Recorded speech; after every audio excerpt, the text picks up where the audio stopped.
मुख्यमंत्री मोहन यादव आज इंदौर एयरपोर्ट पहुंचे, जहां मंत्री तुलसी सिलावट, महापौर पुष्यमित्र भार्गव सहित अन्य स्थानीय नेताओं ने उनका स्वागत किया।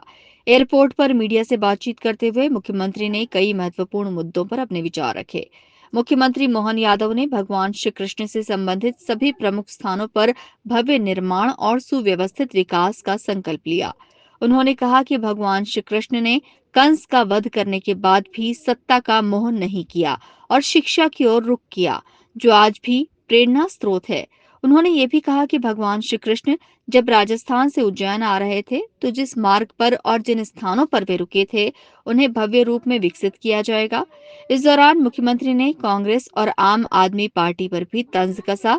उन्होंने कहा कि आम आदमी पार्टी की स्थिति कमजोर होगी, क्योंकि उन्होंने कांग्रेस का साथ लिया है। इतिहास में कांग्रेस ने जिसको भी साथ दिया, वो डूब गया है। इसके साथ ही मुख्यमंत्री ने पूर्व मंत्री और पीसीसी अध्यक्ष जीतू पटवारी द्वारा बाबा अंबेडकर की तस्वीर को घुटने पर रखने पर भी कटाक्ष किया। उन्होंने कहा कि राहुल गांधी और कांग्रेस के अन्य बड़े नेताओं को इस कृत्य पर प्रदेश अध्यक्ष से माफी मंगवानी चाहिए और उन्हें समझाइश देनी चाहिए। प्रसन्नता है कि हमने अपनी सरकार के गठन के समय इस बात की घोषणा की थी कि भगवान श्री कृष्ण कंस को मारने के पराक्रम के बाद भी शिक्षा की महत्ता स्थापित करते हुए तत्समय में उज्जैन आकर के सांदीपनी आश्रम में शिक्षा ग्रहण करने आए।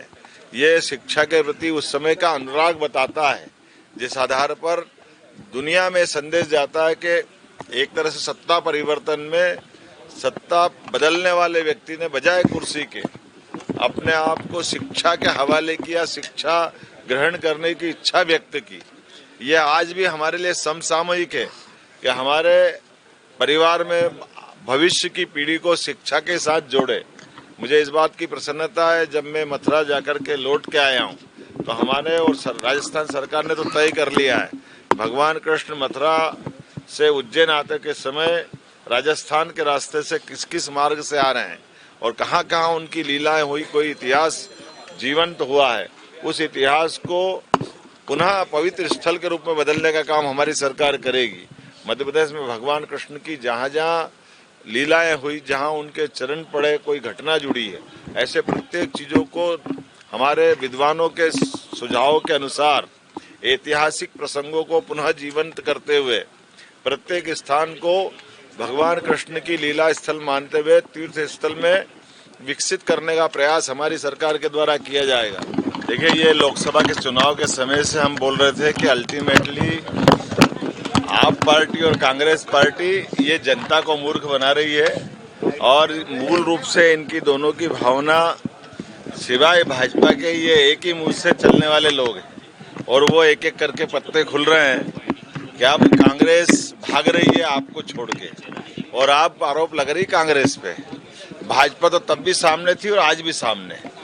भाजपा ना उस समय उनके गठबंधन के चक्कर में पड़ी ना आज पड़ी, और मैं तो बता रहा हूँ कि धीरे धीरे करके आप पार्टी की और इससे बुरी स्थिति होने वाली है, क्योंकि उनने कांग्रेस का साथ लिया और कांग्रेस का अतीत है, जिसको साथ में लेती उसको डुबा के छोड़ती।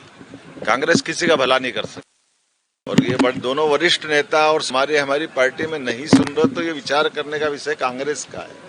लेकिन मैं अब क्या कहूँ, कांग्रेस का अपना चरित्र ऐसा है कि कांग्रेस अपने बुजुर्गों की इज्जत नहीं करती है। सीताराम केसरी के राष्ट्रीय अध्यक्ष के टाइम पे सार्वजनिक रूप से धोती खोलने का काम कांग्रेस के वरिष्ठ नेताओं ने किया है। मनमोहन सिंह जी के जीते जी उनसे उनकी कैबिनेट के कागज छीन करके सार्वजनिक रूप से फाड़ने का काम राहुल गांधी जी ने किया है।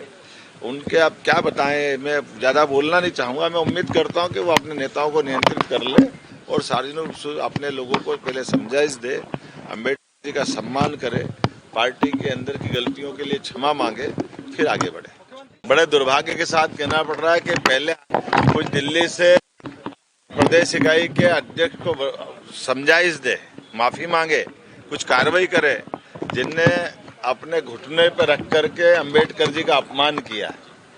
ये अत्यंत निंदनीय कदम था।